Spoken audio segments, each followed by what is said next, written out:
Hi everybody and welcome to Wino.Blog. This week we are going to go over 10 common questions about wine. So let's go ahead and get started. First question is, do you make red wine from red grapes and white wine from white grapes? The answer is a little more complicated than you'd think, because white wine is generally made from white grapes and red wine is generally made from red grapes. But red wine would not have its red color if the skins were not left in the wine as it's fermenting. The longer you leave the red skins in, the more color it imparts to the wine.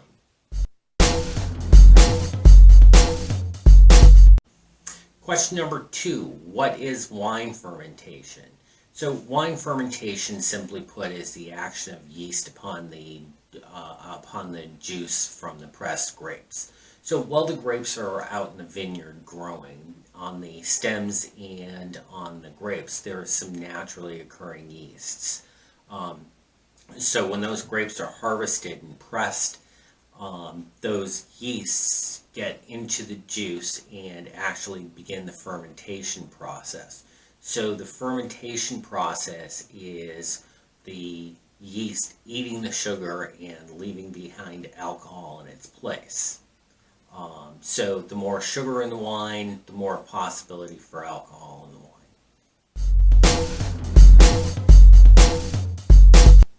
Question number 3. Why are some wines dry and some wines sweet?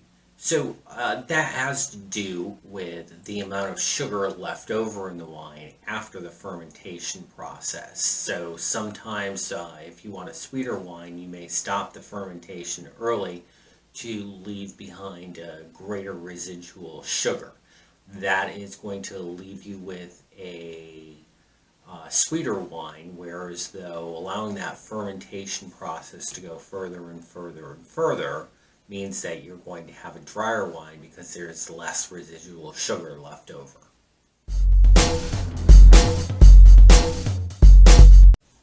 Question number 4, should I age my red wines? This is a pretty good question. So if you're a wine collector, you may go out and buy some really expensive wine that may need to be aged 5 years before it's drunk.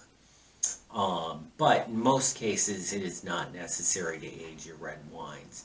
By the time a wine makes it to your local wine market, it's already in its peak.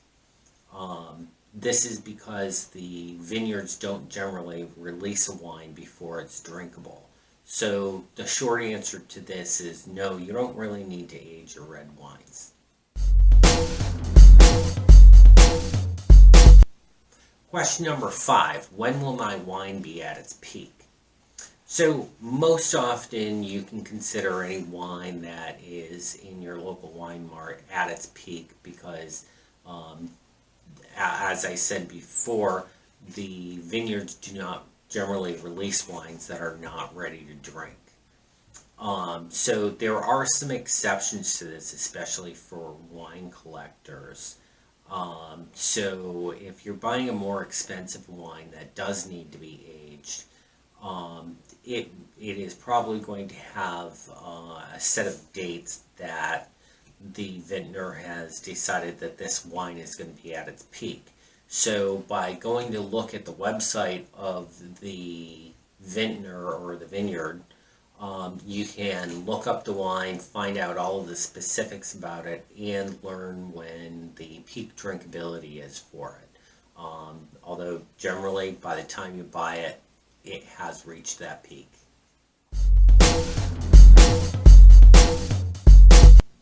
Question number 6, what is the best temperature to serve wine at? So as a general rule, white wine should be served between 50 and 60 degrees, and a red wine should be served between 60 and 70 degrees. Doing this allows you to get the best flavors out of the wine. There are some wines that will give you different serving temperature guidelines. You can usually find that information on the bottle or at the vineyard's website. Question number 7. What is the best way to store leftover wine? Well, here I have a bottle of wine. There's no label on it because it is a homemade wine. This is a 2014 Shiraz that we made here at home. So, especially if you're alone, you're probably not going to drink a whole bottle of wine. So there are 2 products I have here that you can also find on the Wino.Blog Amazon store on the Wino.Blog webpage. So go ahead, have your wine, and you simply take some wine preservative spray and spray it into the bottle and use a sealed capper for the bottle. Now, so what's happening here is in this bottle, or in this can, there are inert gases, and what they do is they remove the oxygen from the bottle, which keeps the wine from oxygenating. Now, I have already opened this wine a week ago, and generally if you open a red wine and stuff the cork back in it in a day or 2, it tastes pretty nasty. But making sure that you use wine preservative spray and a good sealed cap for your wine, it should last indefinitely. So let's give it a try.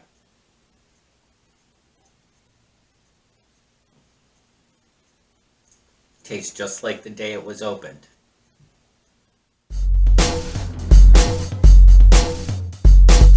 Question number 8. What do I do when the waiter brings a bottle of wine to the table? So let's review the process. So you've selected a bottle of wine, you have told the waiter, and he's going to go get it. So he comes back to the table with a bottle of wine, and he shows you the label to make sure it's the bottle that you have ordered.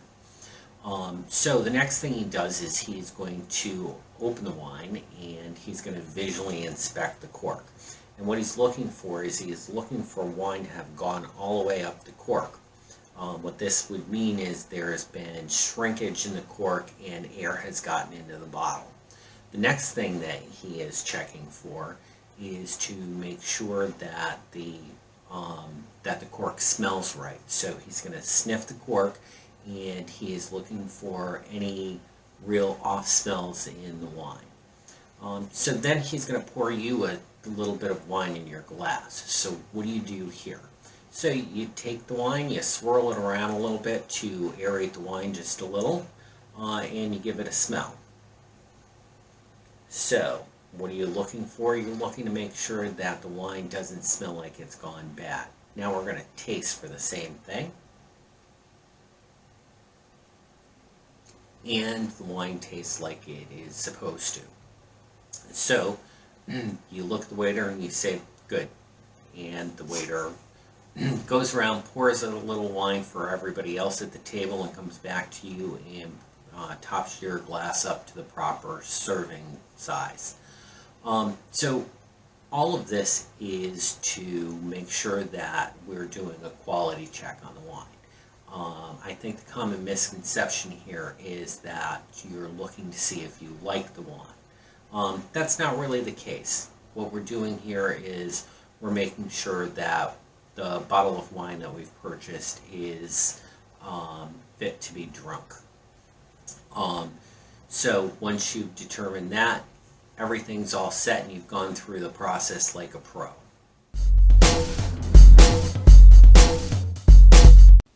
Question number 9. Is wine with a cork better than wine with a screw cap?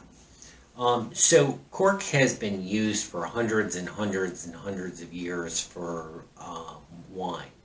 And there's a couple of things that can happen with cork, such as cork rot, which can spoil the wine. So the cork can dry out and shrink and allow air in, which ruins the wine. So there's just some things there that can happen.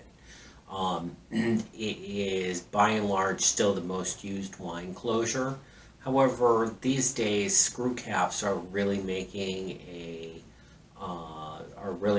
run at wine. So you see some much more high-end wines using screw caps.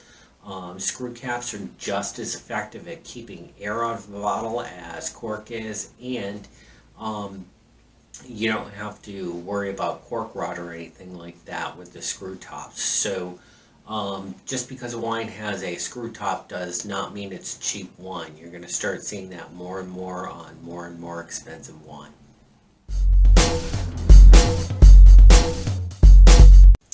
Our last question is number 10. What is the vintage of a wine? So the quick answer to this one is that the year that the grapes were grown, that is the vintage. So if you grew your grapes in 2018, harvested them, and made wine, that would be a 2018. So one of the odd caveats of this is in the United States, in order to put a vintage on your bottle, at least 95% of the wine needed to be made from the grapes of that year.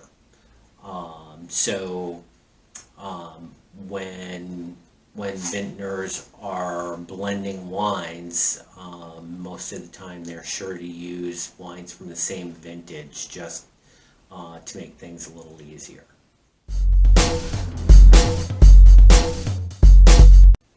Alright, that's all the time we have this week at Wino.Blog. Thanks everybody, I appreciate you watching. Please make sure to visit the website, join the newsletter, and like the video. Also, take a minute if you can to visit our advertisers. That is how we make money here at Wino.Blog. Thanks again, have a great week, and I will see you soon.